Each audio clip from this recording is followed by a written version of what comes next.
Hey, how are you all? Good to see you. Uh, we didn't know if we are going to get on tonight. There's been an outage for StreamYard for about the last 2 hours.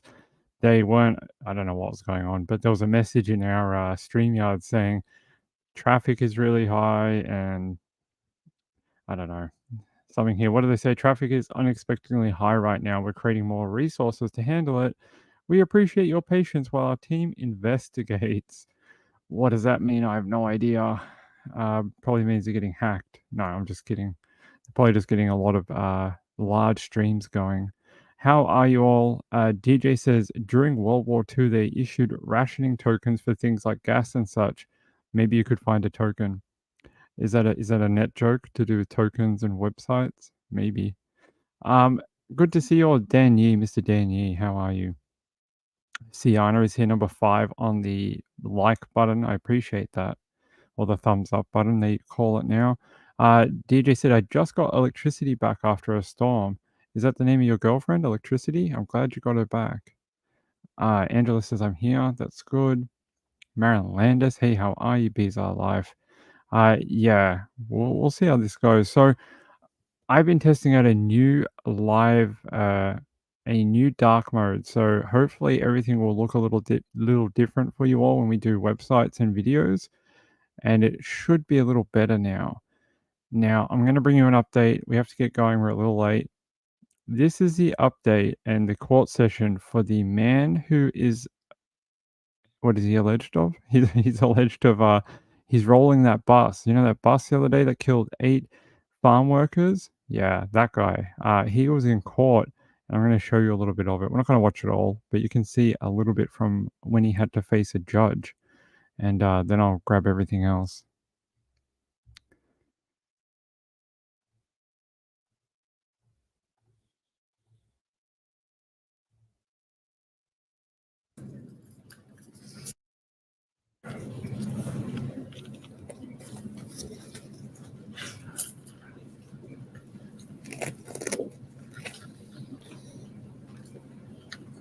It's good for now. All right, good morning, sir. Can you state your name, please? Brian Howard.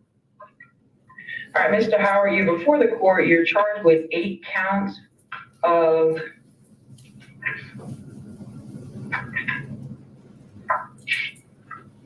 DUI manslaughter.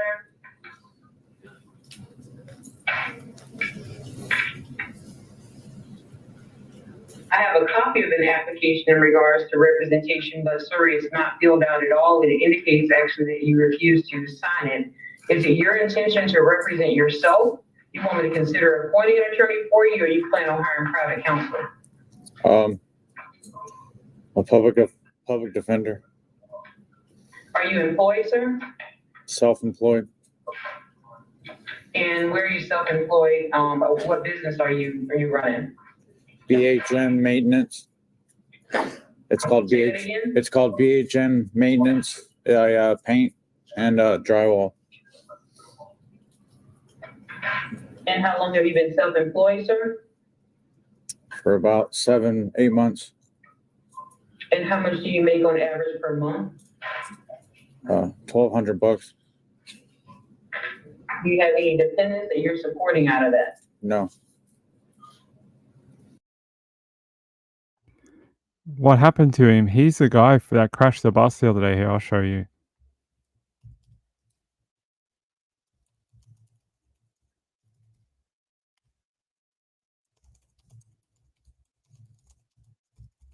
So he didn't crash the bus. He's the one who sideswiped the bus or whatever and made it crash. I showed it to you the other day. I'll show you a photo and then we'll get back to it. Here. The white bus that rolled, went through that tree line and killed 8 people. Florida. I can give you a town if you want me to. So it was in Cannon Farms. The laborers were heading to pick melons at Cannon Farms in Dunellen, a small farming community about an hour's drive south of Gainesville, when the bus overturned at 8:30 local time. I think that was Monday.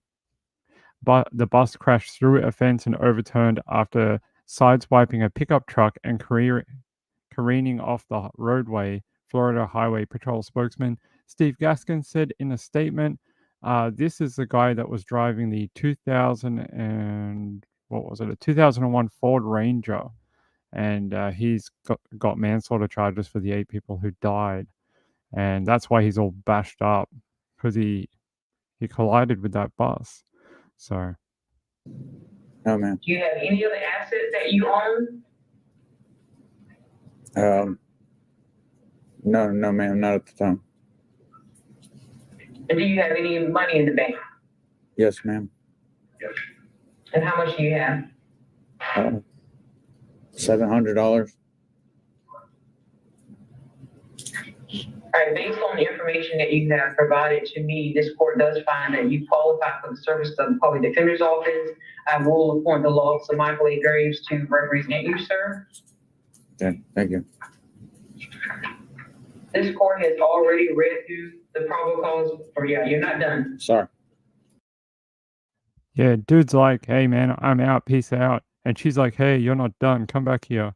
We still got to talk about like bail, conditions, things like that. But I want you guys to notice in the bottom right-hand corner, there's a row of, I think, 3 ladies here in orange prison garb. They are definitely drying out. You can tell with their movements. They're very like, they got the leg movements, they're doing the yawning, they're very antsy. I actually feel sort of sorry for them, because I'm sure that is hell to do that in a prison. And you can just tell. A lot of people in the comments noticed this in this background. So yeah, but they were shocked when they read out the manslaughter charges. They all were like, "Whoa, what's this guy here for?" Young, at least a few of them are for sure. Yeah. So as far as I know, he was denied bail. He's not allowed. Yeah, and they basically suspended him from driving. He's due back in court, I think, in June, so we'll hear from him again. And he got charged killing at least 8 people and critically injuring another 8. It was a horrible crash, really was. We saw some of the overhead helicopter footage the day it happened, and we were looking through it. You got a new vehicle today? You always seem to have interesting new things. Didn't you get a ride-on mower not long ago? Yeah, Danny says if he makes $1,200 a month, how does he afford gas and alcohol? How does he afford a house with only $1,200 a month? Danny says awful. Yeah, I mean, those people are literally farm laborers, and you can say what you want, but that's a hard job. 5 a.m. in the morning, wake up, get the bus, go out, work on the field all day. Stinking hot out there in Florida. Yeah, it's a hard job, and they were killed on their way to make what, like $6 an hour or something? It's pretty bad.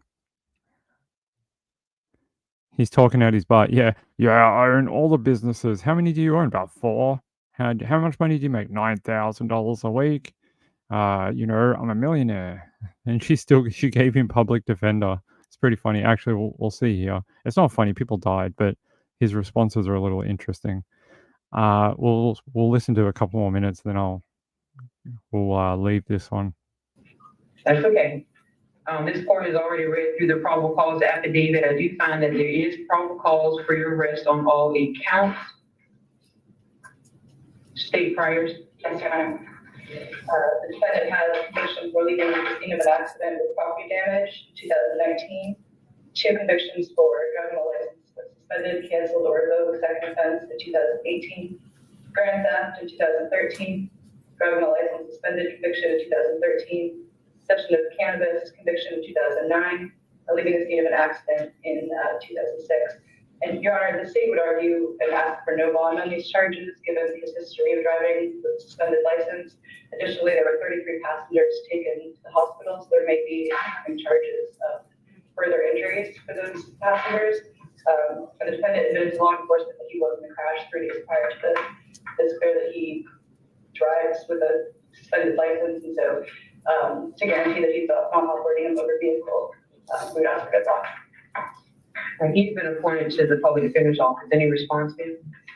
Your Honor, there's no indication from the history. She decided that he has failed to appear in the court. There's no history showing that he cannot abide by any instructions that the court would give him not to operate a motor vehicle while he is, if he does obtain bond, Your Honor. I ask that he be given the bond schedule for these charges.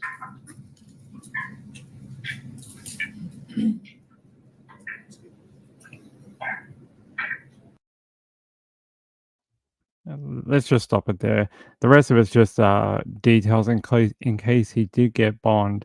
Things like he can't drive, he can't take prescription medication that isn't prescribed to him, and he can't take illegal drugs, must submit to drug testing, that type of thing, alcohol testing. As you heard, I actually read it out the other night. This dude has a rap sheet as long as you can think of, and almost every single one is a car or automotive accident. And I learned that just 3 days before this bus crash, he was involved in another incident with a motor vehicle. This guy has either the worst driver on earth, or he just drives like a crazy person all the time. I don't know what it is, but he's been done like 50 times with no insurance, no license, or not registered, no license, a varying combination of the all three. And that's since 2006. He's literally every year he's had something. I mean, to keep driving when you know that you're literally the worst driver on earth, and you just crash every time you drive, apparently. Yeah. Sociopathy. Hey, too bad that didn't kill me. Hey, how are you? And Danny says, I think he's Fred Flintstone. He looks like him a little bit with the head wound, right? He must have some sort of wound here because he's got packing gauze on the back of his head too, just under his neck. He's got all his packing gauze and stitches. So probably from colliding with a bus. That tends to happen. Let me just say hello to a few people. Hey, Sherry, good to see you. Laura T's here too. I thought I saw someone else that's and Nancy Freeman, how are you, my friend? It's so good to see you. Nancy said, I live in the same county, Ocala County, sorry. Yeah. We'll find out in June what happens to him. He's pedaling with his feet. I don't know what he's pedaling with. Something. Yeah. By the way, I don't know if anyone watched In Pursuit with John Walsh yesterday or the day before, whichever day it came out in America. There was a story on there about a young girl who was set up by her friend to commit, I don't know what you would want to call it, basically set her up with a predator. The other girl, 15 years old, knew a guy who was like 35 and invited him over to give them money and vapes in exchange for sexual activity. And now, I saw the episode on John Walsh, and I actually reached out to the mother, and I actually spoke to her a little bit last night. I'm going to try to get her on the show at a later date. And I asked her a question. So I hope, if you haven't seen the show, I'll go through it a little bit more in a second. But in the show, they don't explicitly state that the friend, the other 15-year-old girl who is a minor, that she set her friend up, which is the woman's daughter. But I asked her, I said, hey, can you just clarify this for me? Did the other girl set up your daughter to the point where she left the room because she knew what was coming, and she herself didn't want to be sexually abused? So she set your daughter up to avoid the abuse herself. And she said, that's exactly what happened. The other girl, the 15-year-old, knew that the guy was going to sexually abuse the 14-year-old. And yeah, she set up her friend. Really horrible story. I'm going to grab you that guy. They're looking for him right now. And I'm going to grab you some details. Hold on. Hold on, my friends. Here, it's this one.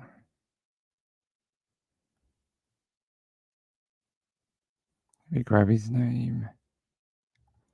His name his name is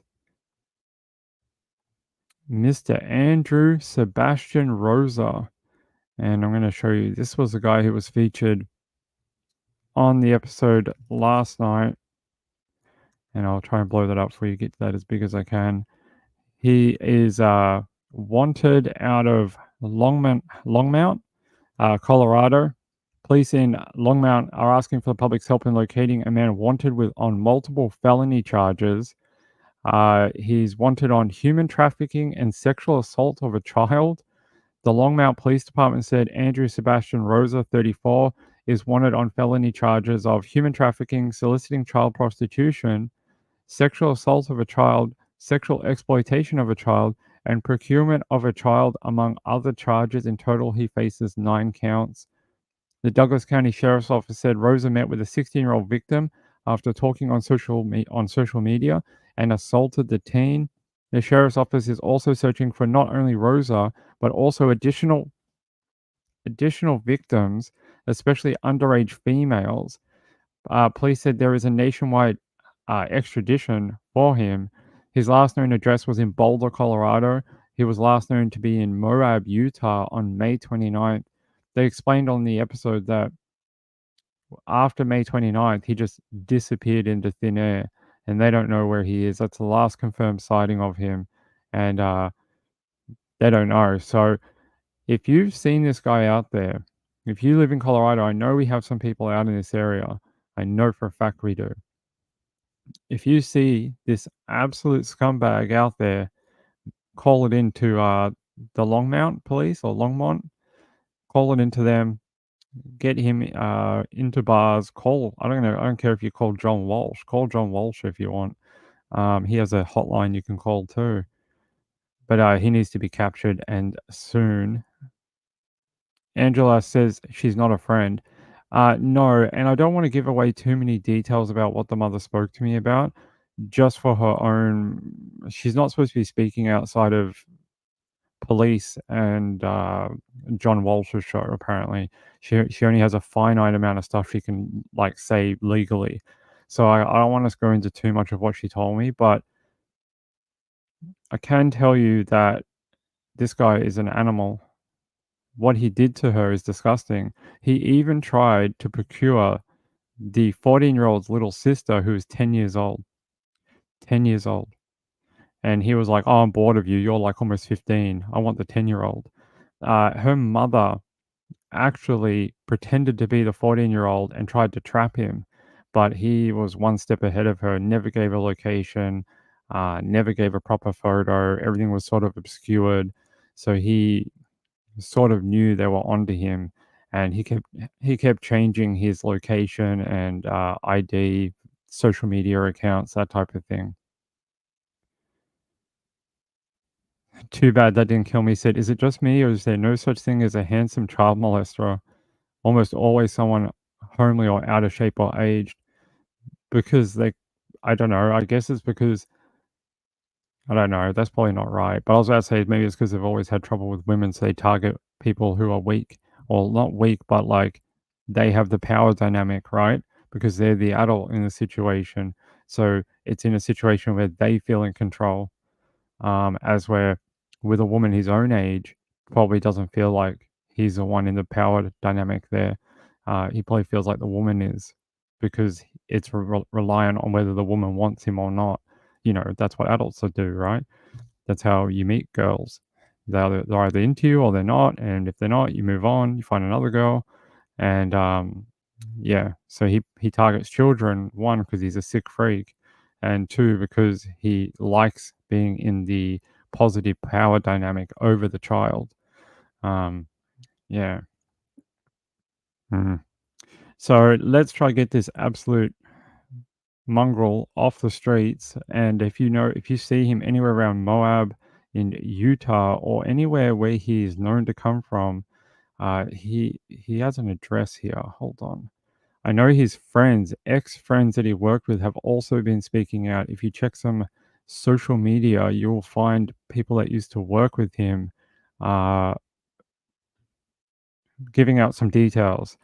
Apparently, after this, he bolted from an apartment that he owned, or not owned, he was renting, and his own mum had to come down and clean out his apartment because he just disappeared. And she had to travel all the way out of town to clean out his property. Manipulation, right. It's probably it. Probably it. Hey, Edget, how are you, my friend? So yeah, I will have more on that later. I'm working on trying to see if I can get her to come on, even if she'll come on and she can be blurred. I can do that. I can disguise her. I can disguise her voice, stuff like that. We'll see. But I think she'd rather. I think she'd rather we just talk about the guy, get his image out there, and let the John Walsh episode be the penultimate of her interaction with the media. Does that make sense? From my interactions with her, that's sort of what she wants. So I think it was very hard for her and her daughter to go on the show. I think it was very trying for them. And, it must be very embarrassing to have to go on national TV and went, yeah, my daughter was like sexually assaulted by a 35-year-old guy. Like, that must be extremely hard. And I know the daughter actually recounted a lot of what happened to her to John Walsh. I think it was John Walsh's son. That wasn't actually John Walsh. I think it was his son. Yeah, that must be extremely hard to have to relive that, just in the hopes that maybe someone will call in and say, hey, I saw him over here, and then try and get some justice for her. So that is a very hard thing to do. Let me see if we get any more information about this guy. Mr. Muffin, what are you doing, sir? You cannot sleep behind Daddy right now. You have to go somewhere else. You can come and sleep with Dad later. He wants to sleep behind my back, and my back is killing me. So I don't want that right now. Let me see if there was other photos they provided. That's not the best one. Hold on, everyone. I'm trying to get you some, because he looks different with the short hair. No, they're not providing it.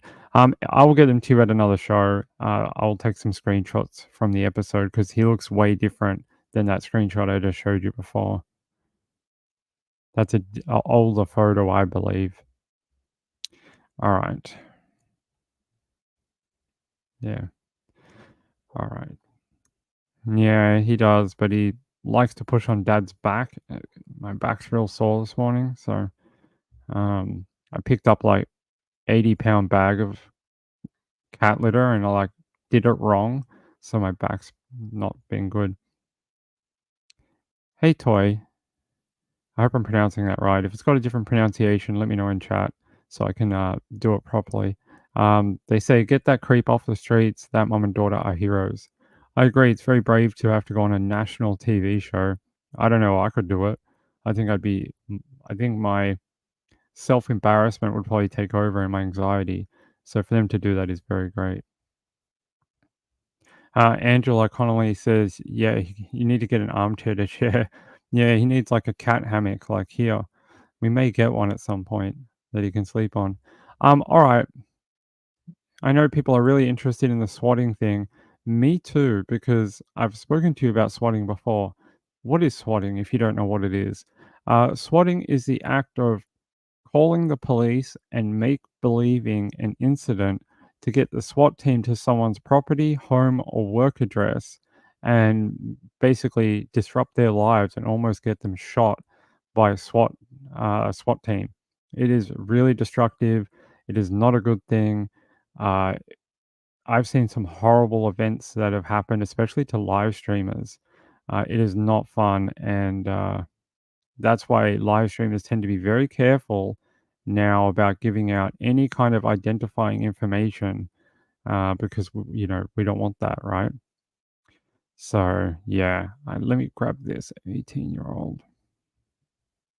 His name is Braden Grace, and he is wanted by everyone, the FBI. I'm going to show you a video. Hold on. Much now at 6, the FBI looking for an 18-year-old accused of making swatting threats to law enforcement agencies. Braden Grace was indicted in federal court. Investigators say it happened between December and January of 2024. And get this, the Federal Bureau of Investigation believes Grace has ties to the Columbus area. 10 TV's Kristen McFarland joins us live tonight with the latest on this investigation underway. Kristen.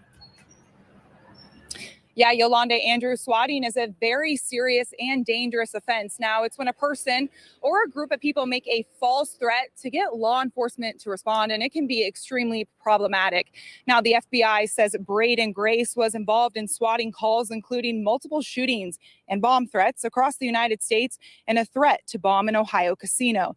The FBI says Grace was part of an online group called Purgatory. The group uses social media platforms to plan swatting activity. The FBI believes Grace has ties to the Columbus area, as we mentioned, possibly around Morse and Carl Road.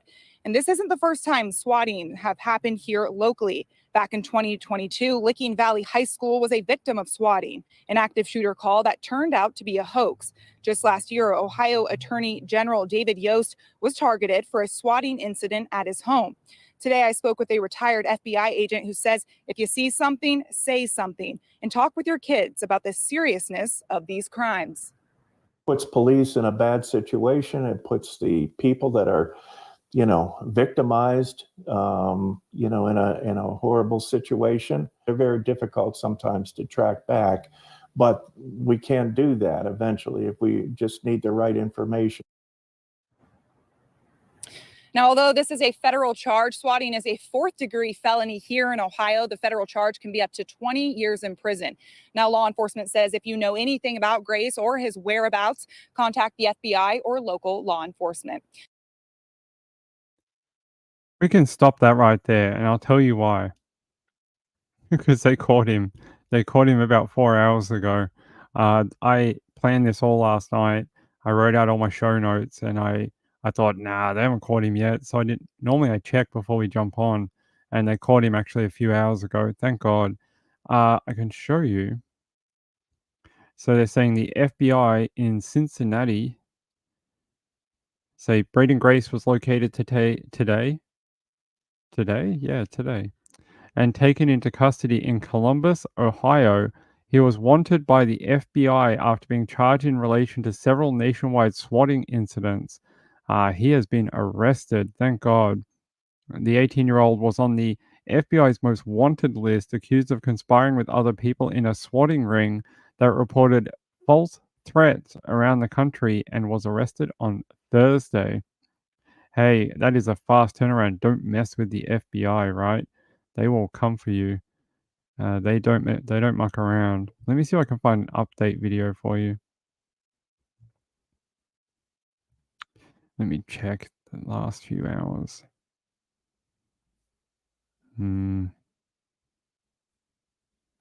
Yep, here we go.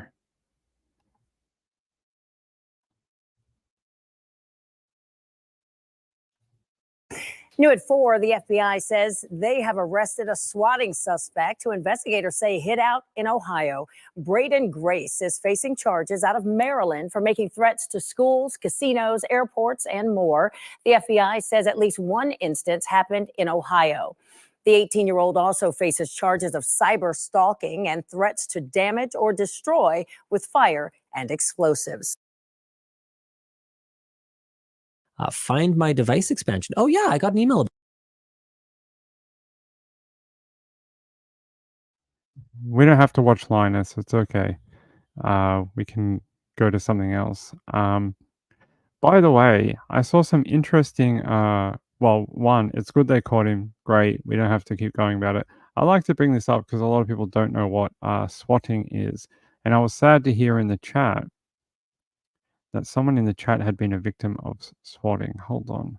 I don't know if I can access it anymore. Let me see. I can't see the comment, but someone in the chat said they had been swatted, a false alert at their property. I can't imagine. That would be awful. It's very, very scary, especially for our older people. I'm just trying to see if I can find the comment. No, I can't. It's unfortunate. Yep, another Maria. Hey, how are you? Wait, I was writing about the KR trial. the Karen Reid trial. I haven't been following it fully, but I've been keeping like tabs on it a bit here and there. I know people were watching a video yesterday or the day before how she looked like crazy or whatever in the courtroom and she broke her mask or whatever. Yeah, we'll find out. Yeah, Emily. Hey, is Emily Narb here? Hey, Emily Narb. Yeah, she's here. Hello. Vicky Kennedy's here too. Hey, Vicky K. How are you, my friend? JDR's here too. Hey, how are you? JDR said, swatting ring. Honestly, who would think of such a thing? There was a very famous YouTuber called Ice Poseidon. And if you want to know how bad, if you want to know how bad swatting can get, look up what happened to him. He basically had to quit YouTube. He basically had to quit live streaming because he would get swatted constantly, whether he was at an airport, a shopping center, at home, at his mom's place, with his girlfriend, boyfriend, whatever, just everywhere, literally everywhere, even at airport. He was at an airport and they dragged him off a plane because they said he had a bomb. Not kidding. Poor guy. I feel so sorry for him. Did he bring some of it on himself? Maybe. He's a bit of a I don't know what the word is, but bit of a joking guy like me. But don't think he deserved what he got. Okay. It was superintendent's first year. Yeah, I bet it would have been. I mean, if you don't have much contact with law enforcement, having them bust into your house with like full armored, guns drawn, I mean, yeah. I feel for you. I really do. I hope whoever did that was able to be tracked down. There was another guy who did swatting to a YouTuber. They actually tracked him down, arrested him. He's now in federal prison. So you want to be a dumbass and do this type of stuff? They're starting to really crack down on it, and their tracing of these SWAT calls are getting much better, and they're starting to realize them in real time, and they're able to track them back, and they've even extradited people. So, yeah.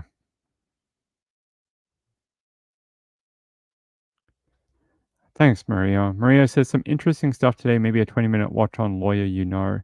Further reasonable doubt, and defense has not stated their side yet. We'll see what happens with that. I know it's tearing the town apart. There's some people who think she did it, some who believe she didn't, some people who believe the whole town is corrupt. So, we'll find out. Give me 1 second.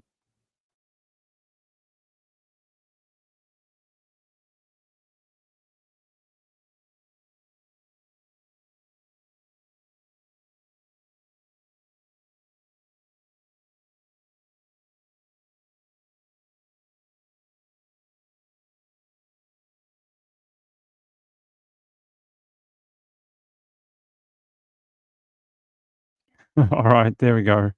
The muffin's trying to keep jumping up. All right, let's keep going. I have more stories for you, unfortunately. Let me grab my next story. Oh my God. Did you guys all see the biggest breaking news of today? Jennifer Lopez and Ben Affleck are headed for a divorce. How did we not live our lives without knowing that information? I mean, I don't know how I lived without knowing that. I mean, I had to know that as soon as I woke up this morning. I had to find out exactly what was going on with Ben Affleck. All right, here we go. Movie crew finds woman shot to death near I-285 underpass. Police investigating. What? This is the weirdest thing.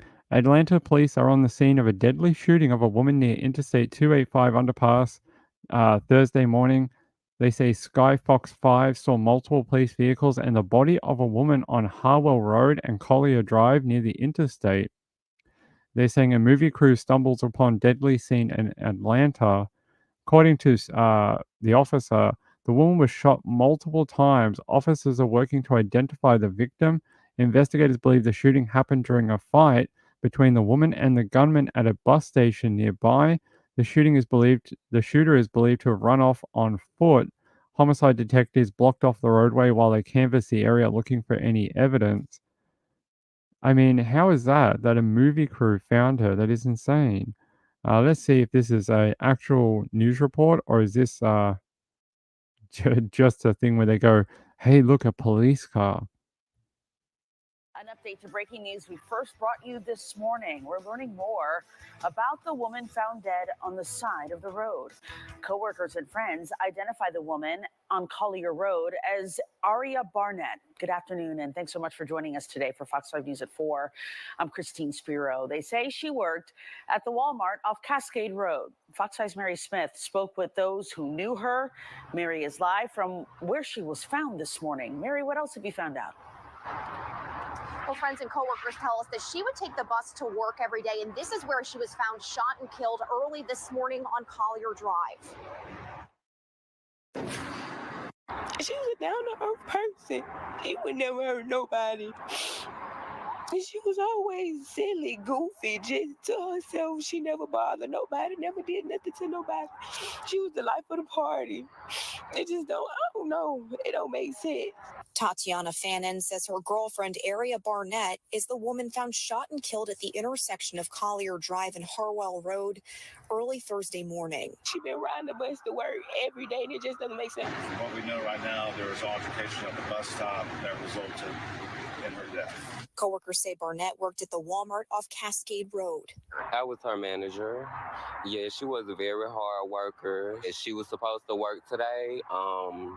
She did a no-call, no-show, which was very odd of her because she usually when she don't make it, she calls out, but she wasn't there at all. Yeah. And this was around the same time her body was found. People who knew Barnett told Fox 5 they want justice. And we're going to make sure we get justice for her because she didn't deserve this.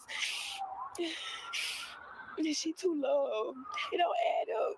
That girl had no beef with nobody. I love you, Ariel. Your name gonna forever live on.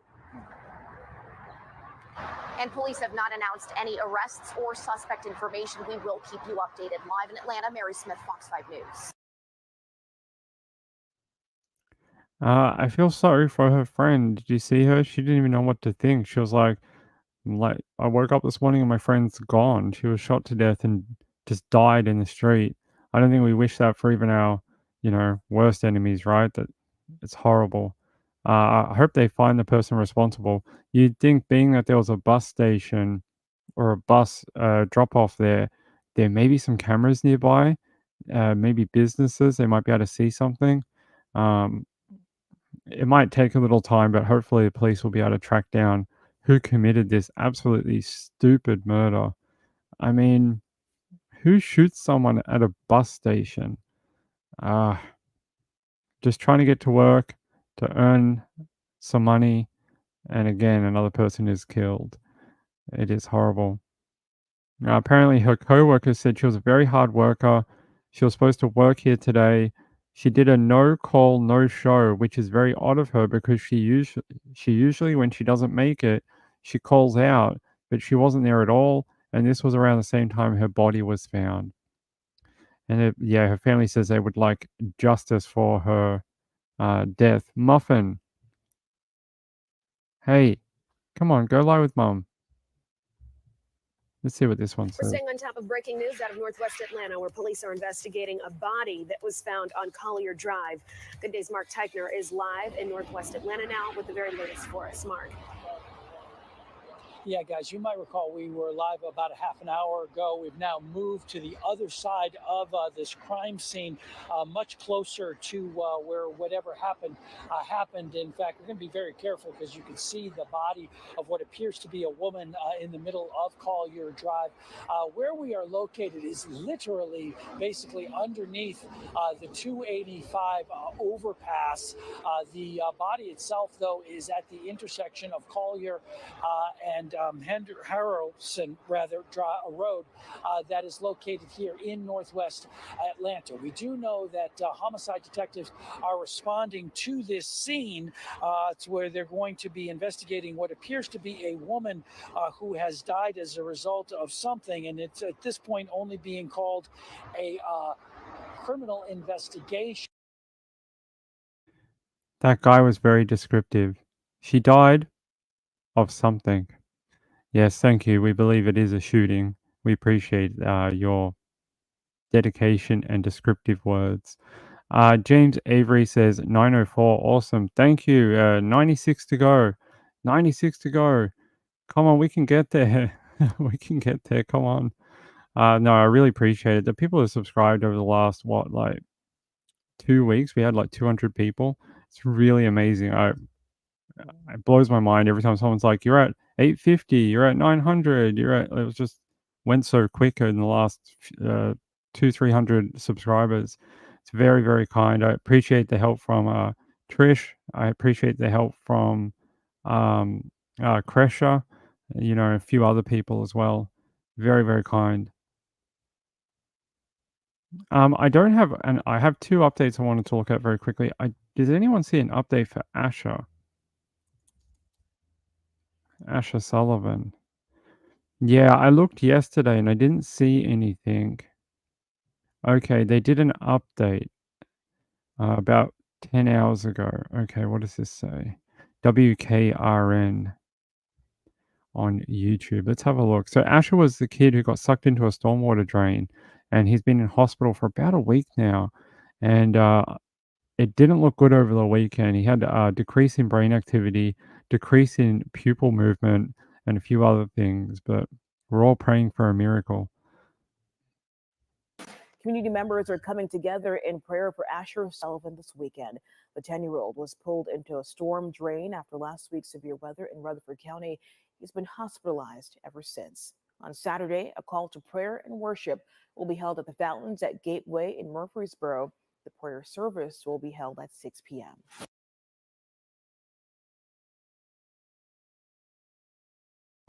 So it looks like they're going to hold a vigil for him this weekend. If you're in the area, want to show your support to the Sullivan family, that would be really cool if you headed out and did that for them. I'm sure they would appreciate it.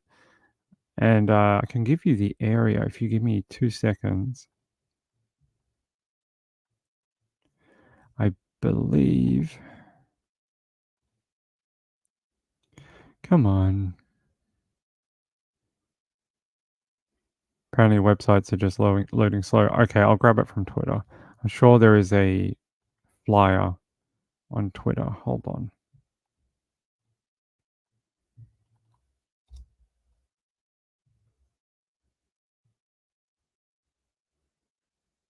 Okay, maybe not. I'm sure if you look up Jimmy Sullivan on social media, that's his father.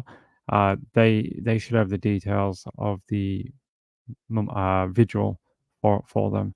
But there's been heaps of stuff going on. I know that his brother Declan was doing something with baseball. I know there was another team that put gold stars on their helmet with an A in the middle for Asher when they played football. Was it football, baseball? One of the sports. Oh, it was baseball. And then there was another one. This was a Dub C football. So there you go. Football also did the gold star. Here you go.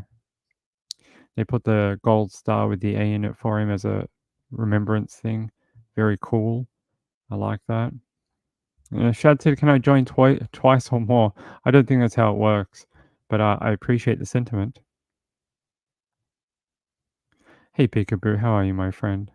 It's good to see you. All I can say is, man, I hope we get some good news about Asher and soon. I would like a positive update. That'd be good. All right. Now, I wanted to try and find an update about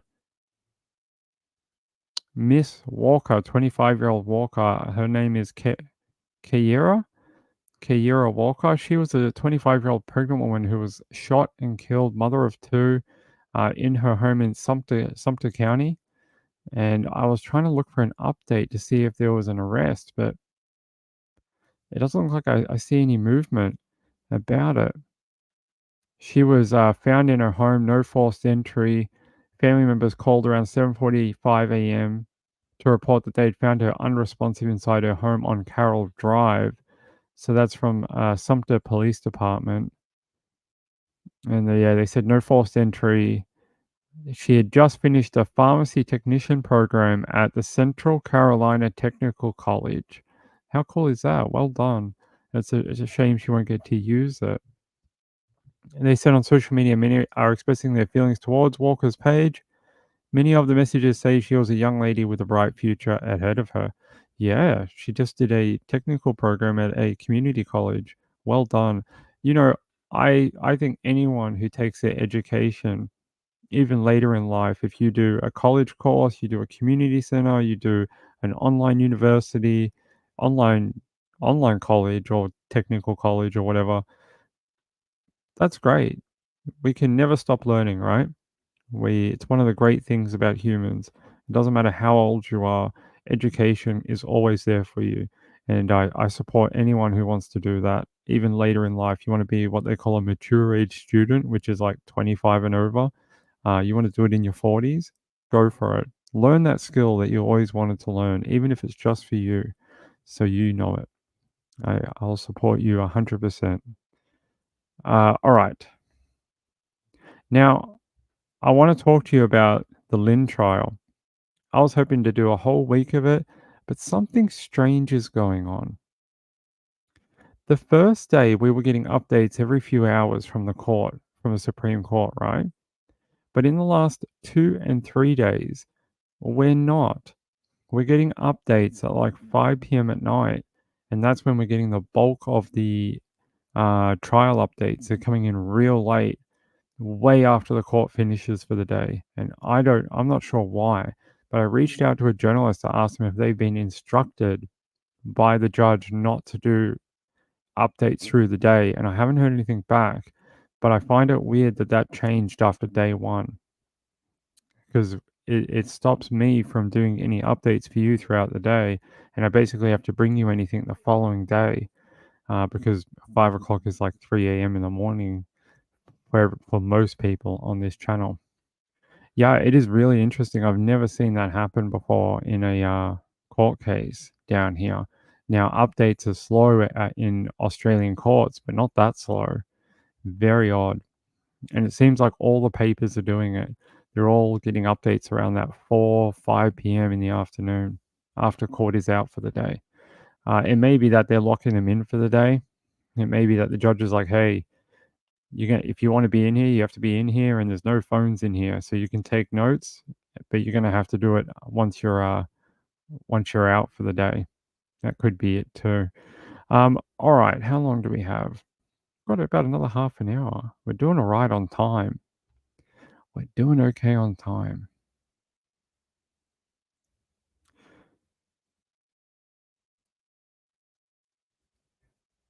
Sorry, I'm just looking at something. Apparently, someone said there was a big tanker fire on I-70 in Denver, Colorado.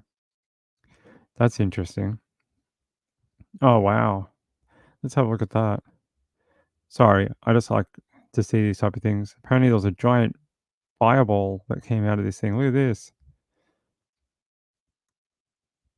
Look at that. Wow. That's a lot of fuel.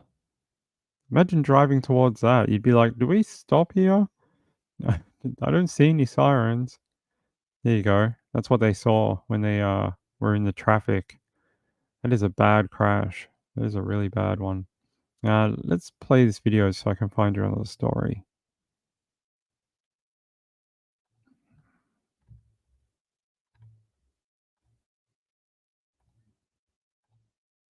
First, we have a live look at I-70 after a catastrophic crash shut down the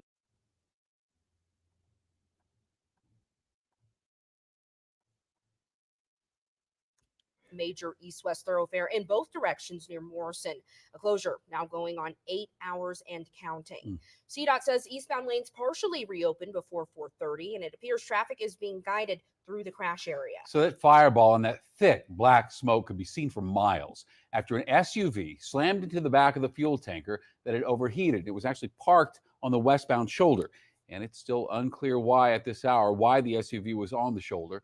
The driver of that vehicle died. The truck driver was taken to the hospital with non-life-threatening injuries. Officials say this closure will continue to impact drivers into the evening. We have live team coverage for ongoing road closures and the crash investigation. We begin with Denver 7's Claire Lavazorio live on the scene. Claire, still no word on when the westbound lanes will open. Well, the eastbound lanes are back open, but those westbound lanes are, that closure still continuing into rush hour. I'm right near where the semi is blocking these lanes. And as you can see, the hazardous materials team trying to move this semi as we speak. It was parked here on the shoulder when that other vehicle slammed into the back of it, causing it to burst into flames. And we have seen crews here out with their brooms trying to clean up 3,000 gallons of spilled diesel and gas fuel on the side of this interstate. And it has been quite the process to watch. But right now they're trying to move this tanker out of these lanes to try to get this reopened to traffic. And CSP confirms with us that the driver who I feel sorry for all the people that were like, I just wanted to get to work. I had a 9 o'clock meeting. Like, boss, I'm probably going to be late. What do you mean you're going to be late? I'm probably going to be like 9 hours late. What do you mean 9 hours? Well, I don't know if you're going to believe me. There was a tanker that crashed. There was a giant fireball and it closed down the highway. I don't believe you. You better be here in 20 minutes. I can send you a photo, really. You get a hose and fill up your tank. You need a pressurized hose, or you need a tube that you can get an air pressure through. All right, let's go back to true crime. I found one for you. Firefighter accused of sexually assaulting teen in county park bathroom. What a lovely guy. Pedro Antuna, 26, faces a charge of sexual battery, and it says on his shirt, "I'm him." Yes, I'm glad you recognize that. Congratulations. Yes, you are him, the guy wanted for sexual battery. That is true. Says a firefighter was arrested over the weekend after a teen girl was sexually battered in a bathroom at a park in Brevard County, according to the sheriff's office. County Sheriff Wayne Ivey said Pedro, 26, had been taken into custody on Sunday afternoon on a charge of sexual battery against a victim between 16 and 17 years old. What a creep. And it says here, probable cause affidavit shows the incident happened at Nickel Park in Cocoa. I'm probably saying that wrong. Though no date was provided for when the incident took place. They said, I can confirm that it occurred at the park after the suspect followed her into the bathroom. So you're a predator. You're literally the definition of a predator. Like the classic 80s, 70s version of a predator. The guy follows a young girl into the bathroom and sexually assaults her. Well, at least you're keeping to a stereotype. It says here the affidavit also said he worked for the Osceola County Fire Station 71. Great, so he had to come save people. It says here the county fire rescue confirmed that he had been a firefighter with the agency since 2021. Following his arrest, they issued this statement. On Sunday, May 12th, the Osceola County Fire Rescue and EMS was informed by law enforcement partners that an arrest was made involving an individual employed by the department. In accordance with department and county policy, the individual has been placed on suspension with pay pending investigation and further proceedings by law enforcement. Apparently, he was released on Monday evening on a bond of $50,000. His arraignment is scheduled for June 27th. Okay, Mr. Him. There you go. I'm him. Never seen a arrest shirt more fitting. Yeah, that's him, officer. That's right. Hey, Beth B. How are you, my friend? It's good to see you. Yeah, I'm him. I think it's pending investigation, so that he may not get paid once they figure out that. Once they talk to legal and get a legal advice on the charges and probably the probable cause affidavit, they'll look at it, look at the situation, and they'll be like, we're probably not going to pay you, and we're probably going to release you too. So I can't imagine he'll be dealing with the community anytime soon. Hey, Kim. Good to see you, my friend. I hope you're doing well. All right. No, we don't need any more of that guy. Let's get him off my screen. We don't need any more about the bus crash. We don't need Amazon either. What's this one? No, we don't need that. I'm glad that swatting guy was arrested. That is a good thing. All right. Yeah, I wish I had more about the Gregory Lynn trial, but it's been boring so far. It's been really slow, very slow. I'm just having a look at something here. You know, I saw a story today while we're having a little bit of a down moment. I saw a story that a 10th grader who ate one of those spicy chips, you know how they have the one chip challenge from, I don't know what company makes it, Pekeli, is that it? Um, he ate it and he had an undiagnosed heart condition and he died after eating the chip. And they said it was like some sort of capsaicin overdose. And yeah, he had a congenital heart defect that caused him to pass away after eating the chip. I can show it to you. You guys probably seen these all over TikTok and YouTube. These things that come in the coffin box. These one chip challenge. They release one every year. They're supposed to be hotter every year, and he died after eating it. How awful! Says here, a Massachusetts teen who participated in the spicy tortilla chip challenge on social media died from eating a large quantity of chili pepper extract and also had a congenital heart defect, according to autopsy results obtained by Associated Press. His name is Harris Wallaber, a 10th grader from the city of I know I got this name wrong last time, but I can't remember how to pronounce it. I know it's not pronounced like Worcester sauce or so not like the English city. It's pronounced a different way. So our Boston people or our North people will have to tell me. Says he died on September 1, 2023 after eating the chip as part of the manufacturer's One Chip Challenge. They said, "We were and remain deeply saddened by the death of Harris and extend our condolences to his family and friends." They said, "It's a subsidiary of Hershey." So that's interesting, but Hershey owned everything. So he died of cardiopulmonary arrest in the setting of recent ingestion of food substance with high capsaicin concentration, according to the medical examiner. There you go. There's the risks of doing these stupid challenges. I mean, I love chili. Ask Mrs. Ping how much chili I eat. I put on everything. Everything we ever eat, it's like, where's the bottle of hot sauce? Where's the bottle of hot sauce? But this type of thing, I have never, ever been a fan. I always just think it's just, I mean, I get it for teenagers. They're always doing that type of thing. But for adults, I'm just like, how much manliness do you need to prove in your life? How macho do you need to be?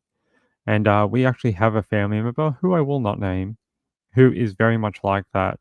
And every time I visit them, they're always like, "Hey, Ping, come here. I've got the hottest chili oil in the world here. Oh, yeah, I put this on everything and I have like 4 different drops on my toast in the morning." And I'm like, I've never been big into that myself. It's just, I always just see it as a dick measuring contest. And I'm okay with the size of my dick. I'm good. I'm okay. I don't need to get into any competitions with people. Angela says, with ice cream, what are you putting with ice cream? Worcester sauce or Worcestershire sauce? What do they call it? Who did that? Is that how you pronounce it? Worcester? All right, there we go. I know it's not pronounced like the sauce in England. I did that last time and everyone yelled at me. I'm trying to find out who put stuff on. What? The next year it comes with a single chip and a canister of flavored pepper spray. Yeah, you get a can of like what do they call it? What do they call that spray? Like OC spray, and you spray it on, and you get like a new culinary experience because it's like it's like foam on top of the chip. You have to pay good money for that at a restaurant.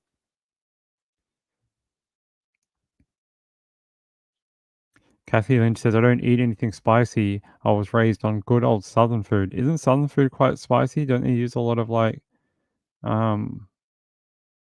jalapeno and things like that? Chili? Or is that further south? I quite like, you know what one of my favorite meals in the world is? Is it chicken fried steak and white sauce? Holy crap, that stuff's good. But it is so bad for you. It's literally one of my favorite meals in the world though.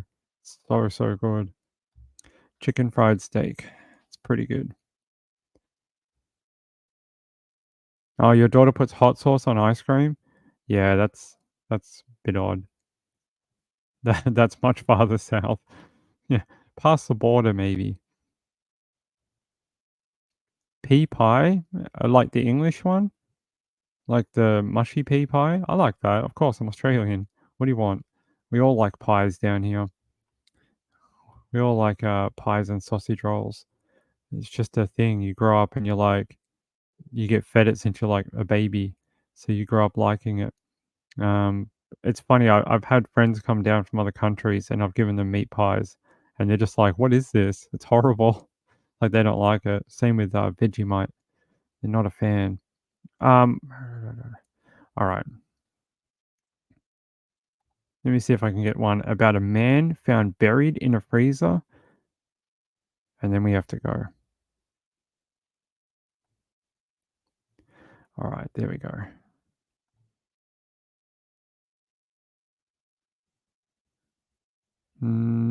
That's not it.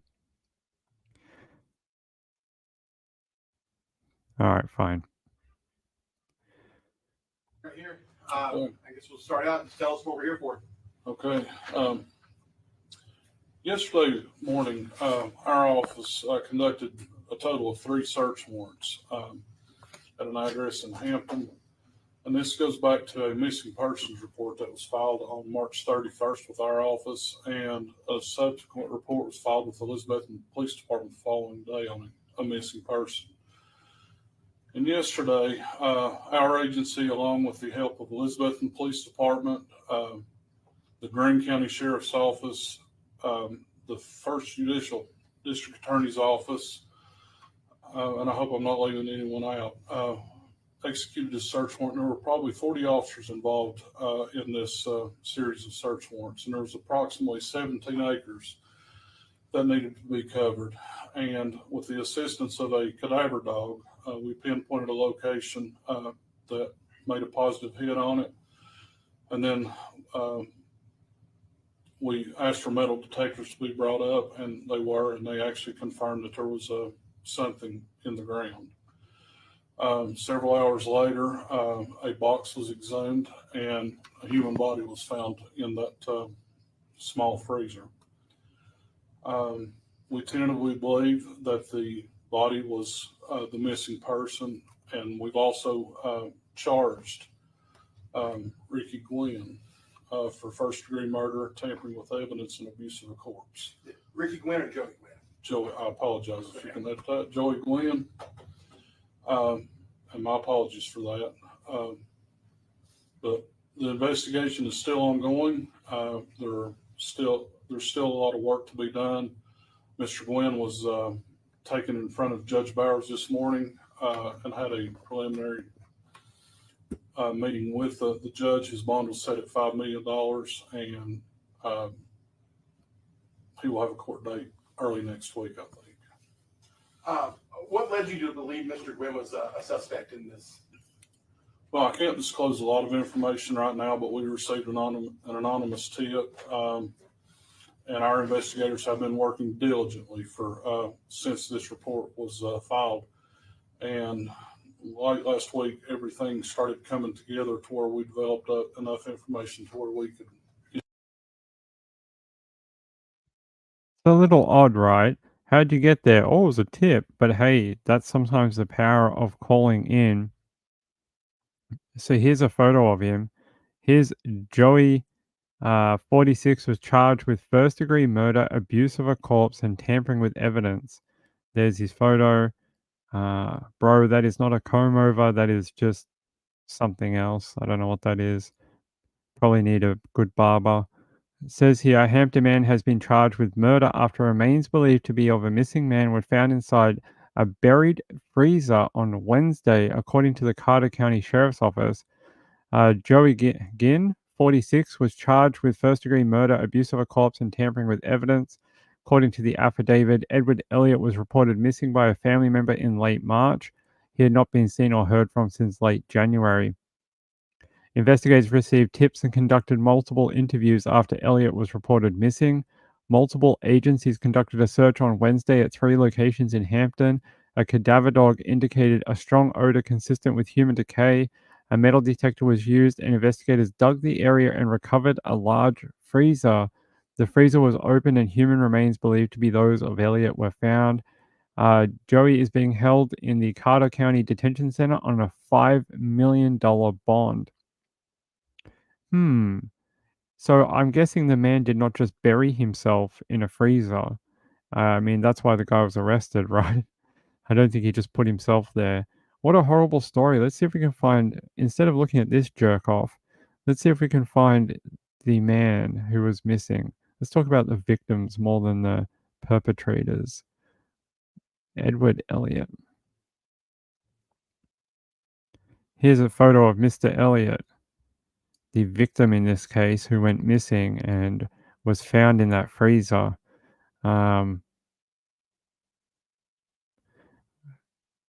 Damn, are we going to run out of time? No, we're all right. So there you go. He was last seen in the Roan Mountain area in late January or early February. Added that he was reported missing on Sunday night by a family member. They said Elliott had a medical condition that may impair his ability to return safely without assistance, but now we know a man may have killed him, put him in a freezer, and buried him. James Avery says, San Diego, California, a lot of Mexican food. Yeah, all my friends that live in San Francisco keep teasing me. They're always like, we have the best Mexican food. If you head down to down to the city, down to the Mission, they have always like the best food trucks and all the best tacos, and yeah, they're always teasing me. Pastizzi, yeah, I don't know if they have them, Sean, but they're pretty good. I like them. You get the Borgs ones, but back in the day, Sean, they used to do ones that had chicken and vegetable, and they used to have ones that were meat, like meat pie filling, and they don't make them anymore, I don't think, and they were amazing. I'm not a huge fan of the cheese and spinach, although it's okay. Prefer the meat ones, chicken and veg.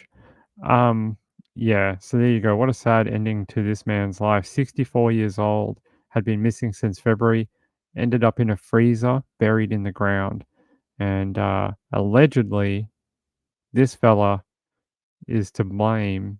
First degree murder, abuse of a corpse, and tampering with evidence. There you go. But I wanted to check out what this was. There was a link here that we saw. Where is it? Man in custody after woman found in vehicle in Washington County, Virginia. Here. Stop that. Stop that. No one cares about your links. A man is in custody after he was driving a car in a busy shopping center in Washington County, Virginia, with a dead woman in the back seat, according to the sheriff. A tip came in at 2 p.m. Thursday. The sheriff told News 5 deputies took the driver into custody in the parking lot between Sam's Club and Rural King off exit 7. No names have been released. They it seems to be might be a DV thing. They said added the two people knew each other. What? Let's see if I can find more about this very quickly.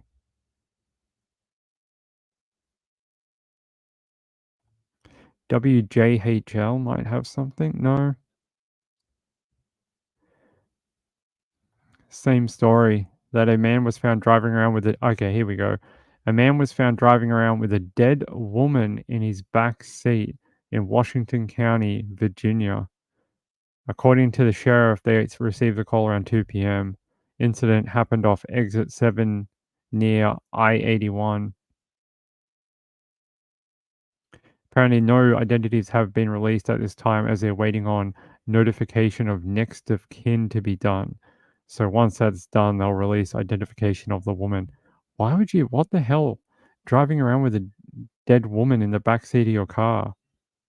We got to find out more about that. Hopefully tomorrow. We'll find out more. What time is it? How long do we have? We've got a couple of minutes, all right? Just an update. There will be no live show, late show today. I have something I have to go and do, unfortunately, and I don't have a choice in it. I have to go. So there'll be no late show tonight, but tomorrow we'll be back. Should be back to normal schedule. You'll get a 9 o'clock show. You'll get a midnight late show, and yeah, we'll power through the weekend. No Cold Justice Saturday this week. Cold Justice is over, so you won't have that on Saturday night. But we'll do something else, and yeah. The share lane where you have to have 2 or more people. Maybe he was like, yeah, I definitely have a I could be in the fast lane. I have more than 2 people in my car.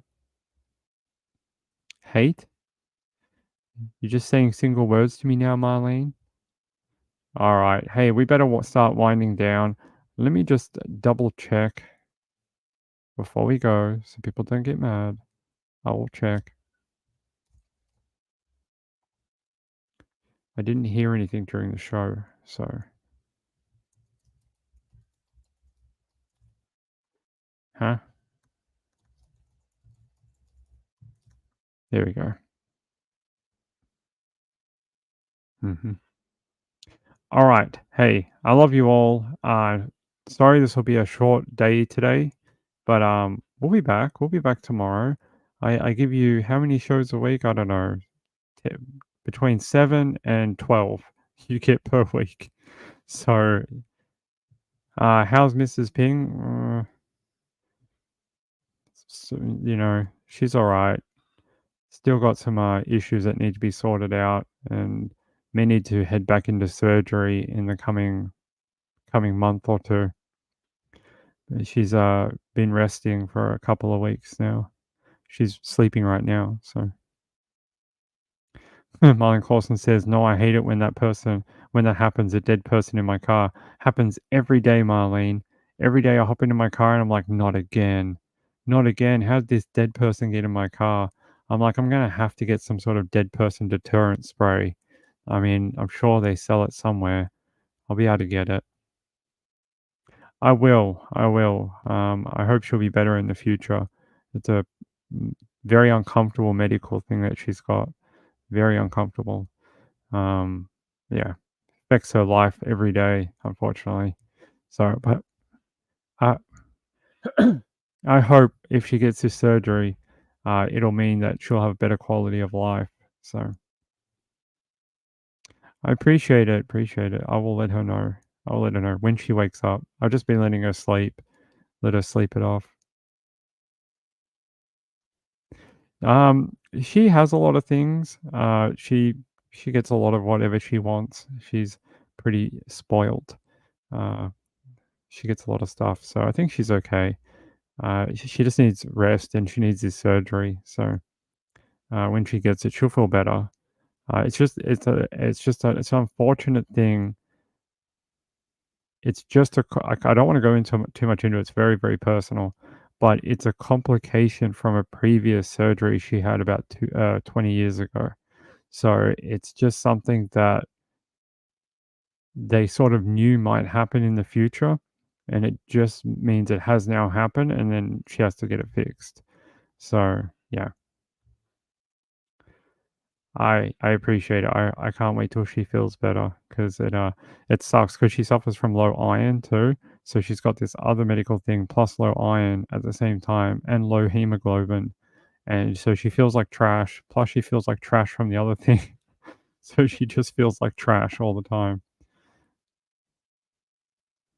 Yeah, I will. That's why she's just snoring right now. I don't even know if you guys can hear it, but she's on the couch recovering.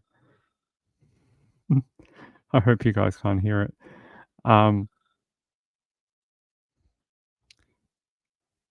You ask her if she thinks I'm a good caretaker. She'd probably tell you no, but I'd try my best. Mushrooms have iron. She eats a lot of mushrooms, but no, there's a reason she can't absorb it. She could eat 500 grams of beef a day, and it wouldn't do anything for her. You know, even if she took 10 iron tablets a day, it wouldn't work. She can't absorb it. So it's an issue. So anyway, I love you all. There'll be no late show tonight. I've got some stuff I have to take care of this afternoon. Have fun with Trish. I don't know what she's up to. Let me check. Let me check what she's got on tonight. And then I'll let you guys out of here. Oh, she's having Lauren Matthias on tonight from Hidden True Crime, right? And she's doing Daybell trial. What else is it? Yeah, once again, a Florida man. I might have stolen her story. Sorry, Trish. I did Florida stuff. Yeah. I'll see you guys later, all right? Hey, thank you to all the people who subscribe to this channel. I really appreciate it. We are so close to 1,000, and I can't wait to tell you the special event that you guys, ladies, and octopus will get once we get to 1,000. But got to get there first. And hey, it'll be an interesting show, that one for the 1,000 after we get there. I promise. Been planning it for a couple of months, so I'll see you tomorrow, 9 o'clock, and we'll do a late show tomorrow. Have a great Friday, everyone, and be safe out there. Look at all the stories you read. Look at all the people that get hurt out there. Don't become part of the stories. Look after yourselves out there. Peace out.